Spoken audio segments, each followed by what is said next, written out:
ಆ ಸ್ಕಿಲ್ ಅಂದ್ರೆ ಏನು, ಆ ಕೌಶಲ್ಯ ಎಲ್ಲಿ ಸಿಗುತ್ತೆ ನಮ್ಗೆ? ಇವತ್ತಿನ ಸ್ಪರ್ಧಾತ್ಮಕ ಮತ್ತು ತಂತ್ರಜ್ಞಾನದ ಜಗತ್ತಿಗೆ ನಾವೆಲ್ಲರೂ ಕೂಡ ವಿಶೇಷ ಅನ್ನಿಸ್ಕೋಬೇಕು ಅಂದ್ರೆ, ಗೆಲ್ಲಬೇಕು ಅಂತಂದ್ರೆ, ಸಾಧಿಸ್ಬೇಕು ಅಂದ್ರೆ ನಾವು ಆ ಸ್ಕಿಲ್ ನ ಬೆಳೆಸಬೇಕು. What is that skill? ಆ ಕೌಶಲ್ಯ ಅಂದ್ರೆ ಏನು ಅಂತಂದ್ರೆ, ಮೊದಲನೇ ಸ್ಕಿಲ್ ಯಾವ್ದಪ್ಪ ಅಂತಂದ್ರೆ ಕಮ್ಯುನಿಕೇಶನ್ ಸ್ಕಿಲ್, ಸಮೂಹ ಗುಣ.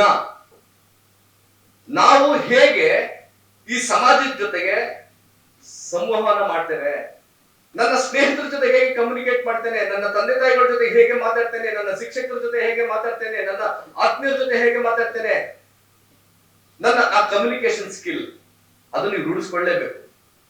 ಎರಡನೇದು ಯಾವ್ದಪ್ಪ ಅಂತಂದ್ರೆ ಟೈಮ್ ಮ್ಯಾನೇಜ್ಮೆಂಟ್, ಸಮಯ ನಿರ್ವಹಣೆ.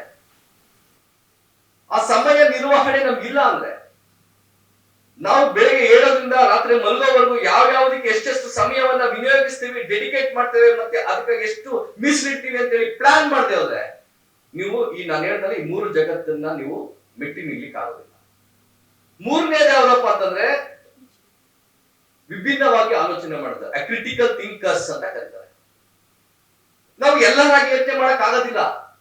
ನಾರ್ಮಲ್ ಆಗಿ ಯೋಚನೆ ಮಾಡಿದ್ರೆ ನೀವು ನಾರ್ಮಲ್ ಆಗಿ ಇರ್ತೀರಿ, ಆರ್ಡಿನರಿ ಆಗಿ ಯೋಚನೆ ಮಾಡಿದ್ರೆ ನೀವು ಆರ್ಡಿನರಿ ಆಗಿ ಇರ್ತೀರಿ.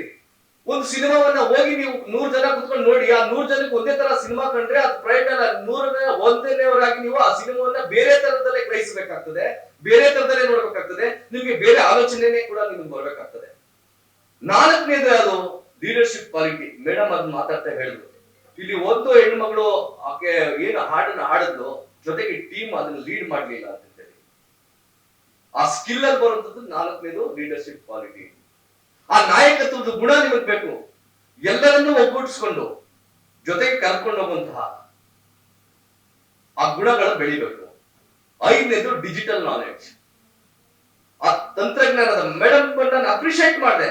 ಮೊಬೈಲ್ ಬೇಡ ಅಂತಲ್ಲ ಹೇಳ್ಬೇಕಾಗಿರೋದು, ಟೆಕ್ನಾಲಜಿನ ತಿರಸ್ಕಾರ ಮಾಡೋದಲ್ಲ ನೀವು ಮಾಡ್ಬೇಕಾಗಿರೋದು, ಎಲ್ಲವನ್ನೂ ಒಪ್ಕೋಬೇಕಾಗಿದೆ. ನಾವು ಯಾವ್ದನ್ನ ಬಳಸ್ಕೋಬೇಕು ಅಂತ ಹೇಳಿ ತೀರ್ಮಾನ ಮಾಡೋದಿದೆಯಲ್ಲ, ಅದು ತುಂಬಾ ಇಂಪಾರ್ಟೆಂಟ್.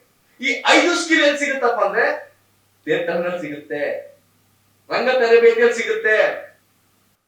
ರಂಗ ತರಬೇತಿಯಲ್ಲಿ ನಿಮ್ಗೆ ಕಮ್ಯುನಿಕೇಶನ್ ಸ್ಕಿಲ್ ಬೀಳ್ತದೆ, ರಂಗ ತರಬೇತಿಯಲ್ಲಿ ನಿಮ್ಗೆ ಸಮಯ ನಿರ್ವಹಣೆ, ಸಮಯ ಪ್ರಜ್ಞೆಯನ್ನು ಮೂಡುತ್ತದೆ.